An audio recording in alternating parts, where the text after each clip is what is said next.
Magandang araw mga Aldab Nation! May panibago na naman po akong update para sa inyong lahat. Pero bago natin ito umpisahan, ay huwag niyo muna kalimutan na mag-subscribe sa aking YouTube channel at i-click mo na rin ang katabing bell button para maging updated ka sa mga latest videos na ia-upload ko. At kapag umabot na ng 100,000 subscribers ang aking channel, ay may sorpresa ako para sa inyong lahat.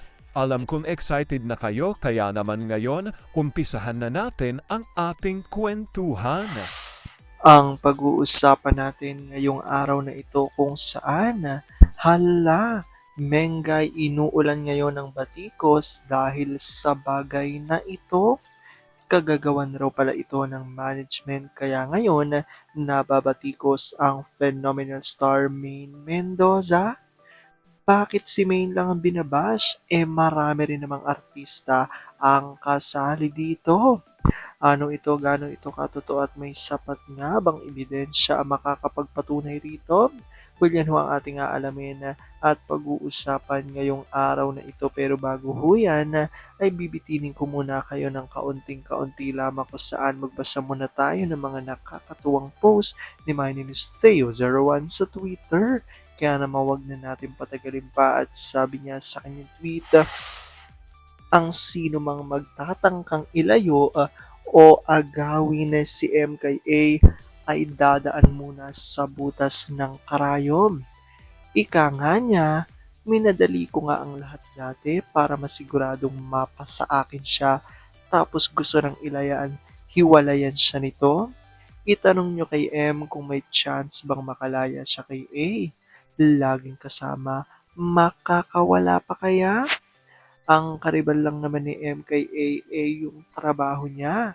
Pati ang mga pakilig nito pag may TSO movie kasamang ibang ladybug. Maliban dyan, silang mag-ina lang naman ang bukod tanging pinag-uukulan ng oras ni A.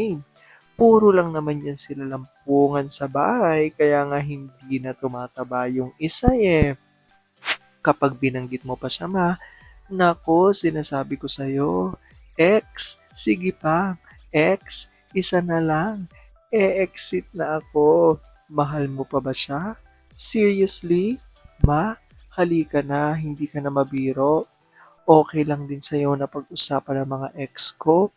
Huwag nang pag-usapan, balikan mo na. Kita mo, masakit, di ba?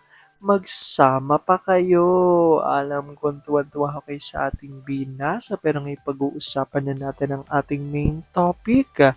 Oops, wait lang, saglit lang to. May ipapaalala lang ako para sa mga bago pa lang sa aking channel, huwag niyong kalimutan na mag-subscribe sa aking YouTube channel at i-click nyo na rin ang notification bell para lagi kayong updated sa mga latest videos na ia-upload ko at para maging parte na rin kayo ng aking Fanatics Channel family.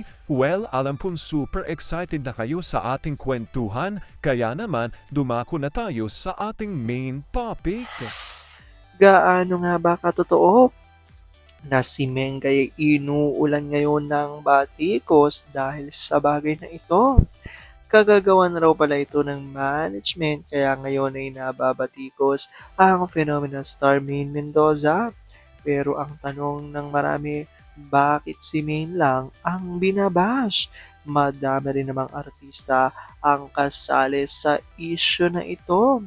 Ano ito, gaano ito katotoo, at may sapat nga bang ebidensya ang makakapagpatunay rito?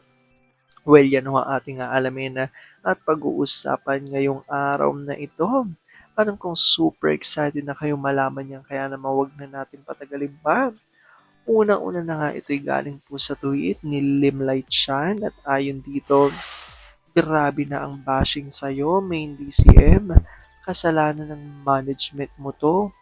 Bakit ka nga ba pumayag na mag-endorse ng sugal? There's no such thing as responsible gambling. At ayan yung tinutukoy nila ay ang pag-endorso ni Mengay ng Bingo Plus. At dahil dito ito ang ilan sa mga batikos na natatanggap ngayon ng Phenomenal Star. Sabi rito ni Wilbert Miralles, deception. You mean? Sabi naman, naging family activity ang pagsusugal. Ha ha ha! Sabi naman dito ni Kilo, yung asawa niya sugarol din yun. Laging may entry sa sabong. At dahil dyan, syempre ay magbibigay na reaksyon ng ilan sa Aldab Nation patungkol dito. Sabi ni Nelly ADN, ang daming nag-endorse ng Bingo Plus. Si Main lang talagang tinarget nyo para is-zero out nyo si Main at patumbahin kami? Never in your dreams. We still believe in God's saying, evil never wins. Masyadong overreaction itong si Libayan. Huwag yung endorser ang tirahin niya, kundi yung company, and tell the government not to give permit on this. Let's see kung anong magagawa niya. Kay Main talaga nag-focus, and when he speaks parang nakakatuya. In anything, whatever it is, kapag sobrang masama, you should control and not abuse yourself because you know the consequences. Me, I used to play bingo as my outlet. Preparation of financial statements and others of clients, ma-overuse ng utak mo. To freshen my mind, I stop and play bingo at SM nearest to our place. Kanya-kanyang diskarte lang yan. Sabi ni Beth Jimenez, dapat ang Bingo Plus ang magbaliwanag niyan. Script nila yan na executed lang by Main. At saka hindi na siya ang endorser. Bakit siyang isinalang dyan sa article na yan? Pag talent ng X-Network, untouchable daw? Aldab pa rin. Sabi ni Funky Tiger, hypocrites. Why? Di ba silang nagbibingo? Mga magkakapitbahay nga do it as recreation. Many use it para makalipon ng pera. Some are even for good cause. Organizations and others do it. Sobrang holier than thou yung mga yan. Even church organizations use it. Aldab pa rin. Excuse me please, hindi lang si May ng endorsers, sila Piolo, Alden, Kim Chu, na pinalitan na nga si Main doon sa ini-endorso niya na others. One thing, kaya sila pumayag cause may permits sa government. Legal. Bashers, baka inggit lang sila cause hindi kinukuha ang idol nila.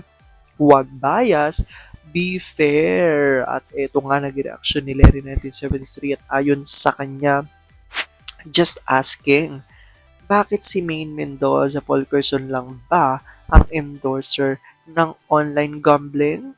Si Alden Richards din at mga kapamilya endorsers, bakit hindi binash? Singled out na paghahalataan kayo. Ayan nga ang reaksyon dito ng ilan sa mga Aldab Nation. Actually, malaki po talagang issue sa ngayon yung mga online platforms na mga sugal, di ba, online na ini-endorso ng maraming mga influencers.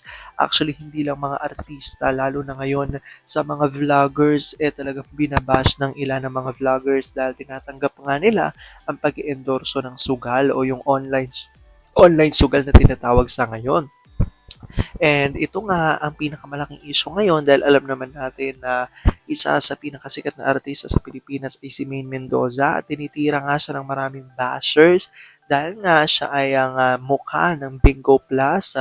Siya ay isa sa endorser ng Bingo Plus. Ngunit napaghahalataan nga ng ilan sa mga Aldab Nation na bakit daw tila si Mengay lang ang tinitira ng mga bashers samantalang hindi lang naman ho talaga si Mengay ang nag-endorso ng Bingo Plus. Napakaraming artista ho, mapa ABS-CBN man, GMA TV5 ay napakaraming artista nila ang nag-endorso nga ng Bingo Plus at isa na nga rin dyan si Alden. Ngunit bakit tila ang pinuputakti ng netizens ay si Mengay? Kaya naman ayon sa mga Aldab Nation ay tila party pa rin talaga ito ng sarsuela.